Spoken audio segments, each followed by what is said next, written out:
विजय मेळाव्याच्या निमंत्रण पत्रिकांचे बॅनर लागलेले आहेत। होय, मुंबईमध्ये शिवसेना भवनासमोर तुफान बॅनरबाजी झालेली आहे। 5 जुलै रोजी ठाकरे बंधू यांचा विजय मेळावा आहे आणि या पार्श्वभूमीवरती आता ही बॅनरबाजी केली जात असल्याचं पाहायला मिळत आहे। हिंदी सक्तीचा GR रद्द केल्यानंतर हा विजयोत्सव साजरा केला जातो आणि या पार्श्वभूमीवरती हे बॅनर लागले। चक्क या बॅनरवरती राज ठाकरे आणि उद्धव ठाकरे यांचे एकत्र नाव बघायला मिळत आहे। या संदर्भात सविस्तर आढावा आमचे प्रतिनिधी गिरीश कांबळेंनी घेतलाय, बघूया।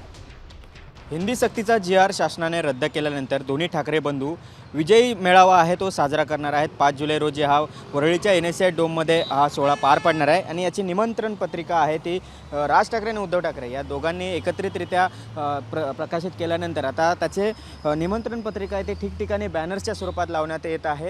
या ठिकाणी सेना भवनच्या समोर देखील जी निमंत्रण पत्रिका आहे ती लावण्यात आलेली आहे। एक उत्साह सध्या या ठिकाणी शिवसैनिक आणि मनसैनिकांमध्ये पाहायला मिळतोय। 5 जुलै रोजी सर्वांच्याच नजरा या मेळाव्याकडे असेल, कारण बऱ्याच वर्षानंतर राज ठाकरे आणि उद्धव ठाकरे आहेत ते एकत्रित एकाच मंचावर येणार आहेत। त्यामुळे एक वेगळं राजकीय गणित पुढे जमणार आहे की काय, जुळणार आहे की काय, याकडे सर्वांचं लक्ष आहे आणि त्यासाठी जी निमंत्रण पत्रिका राज ठाकरे आणि उद्धव ठाकरे यांनी दिलेली आहे त्याचे बॅनर्स, ती निमंत्रण पत्रिका बॅनर्सच्या स्वरूपात ठिकठिकाणी लावत आहेत। व्हिडिओ जर्नलिस्ट रोहित शिगवंत, गिरीश कांबळे, साम TV, मुंबई।